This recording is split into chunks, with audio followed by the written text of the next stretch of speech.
Okay, if you build it with a prevent chronic diseases, basically the idea is physical inactivity is associated with the outcomes of coronary heart disease, stroke, type 2 diabetes, colon cancer, and breast cancer in women. Those are independent associations between inactivity. Inactivity being defined here as less than 150 minutes of moderate aerobic physical activity per week. We also know from a systematic review of the literature, looking at the built environment, that community scale urban design, which enhances access to bicycle and pedestrian infrastructure, actually increases physical activity by 42% in a community that has access to that infrastructure. So our research question had to do with what is the expected impact in terms of the public health burden due to physical activity on these selected chronic diseases. And in order to do that, we had to essentially look at, so we're looking at rails to trails, and the tools that we need, the tool that I need as an epidemiologist is a population attributable fraction. And that essentially tells you the proportion of diseases and the chronic diseases I've just mentioned, what proportion of those are due to inactivity alone, independent of other factors. So population attributable fraction then also needs two components. It needs if I can get this over here, we need the prevalence of physical inactivity. We were able to obtain that through the CDC 500 Cities Project, which actually Chattanooga is one of those 500 cities, and we have census tract level data on the physical inactivity estimates for each of our census tracts. We also need the relative risk of the outcomes, each of the chronic disease outcomes that I just mentioned, and we'll go through those.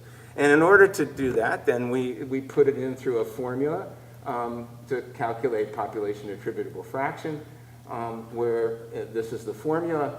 And one thing that I want to call your attention to is the relative risks need to be conservative and also most accurate. They need to be adjusted for potential confounders. Confounders such as obesity, gender, age, that may influence the independent effects or temper the independent effects of physical inactivity.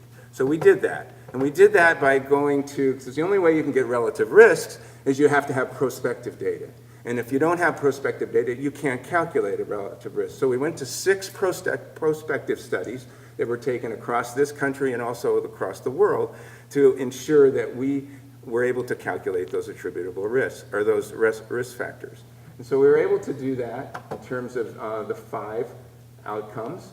And you can see the adjusted relative risk for physical inactivity, independent of all other risk factors, vary from 1.5 times or 1.3 times greater likelihood to as high as 1.63 greater likelihood of these outcomes, comparing people who are physically inactive to people who are physically active.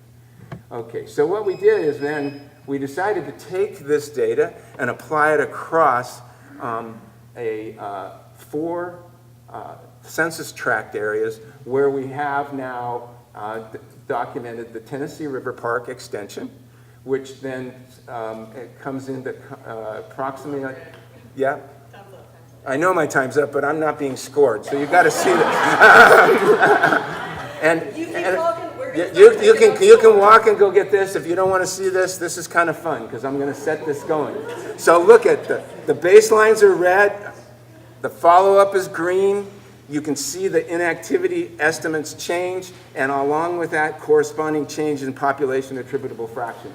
So just as we start here, and this is all timed, so you don't have to listen to me very long. But the point of the story here is look at the population attributable fraction as it goes in half. And the inactivity variable estimates are going to vary across each of the census tracts. That's driven oftentimes by socioeconomic status. So what you have here is this is the Jefferson Heights, West End. What you had before was Lookout Mountain, St. Elmo. This is on the west side, so you're looking at the College Hill apartments, and you're looking at estimates of inactivity of greater than 50% and population attributable risk which is quite significant. But with this infrastructure and promoting it, you actually have the likelihood of increasing physical activity, decreasing inactivity, and impacting the population attributable risk. Next steps in this are cost data. Costs relative to indirect and direct medical care costs associated with each one of these outcomes, juxtaposed to the infrastructure costs. And then we're going to develop an app, and the app will allow urban planners and public health planners to be able to do a return on investment for the monies that they would invest in infrastructure to support physical activity. Thank you very much. Go have a good drink.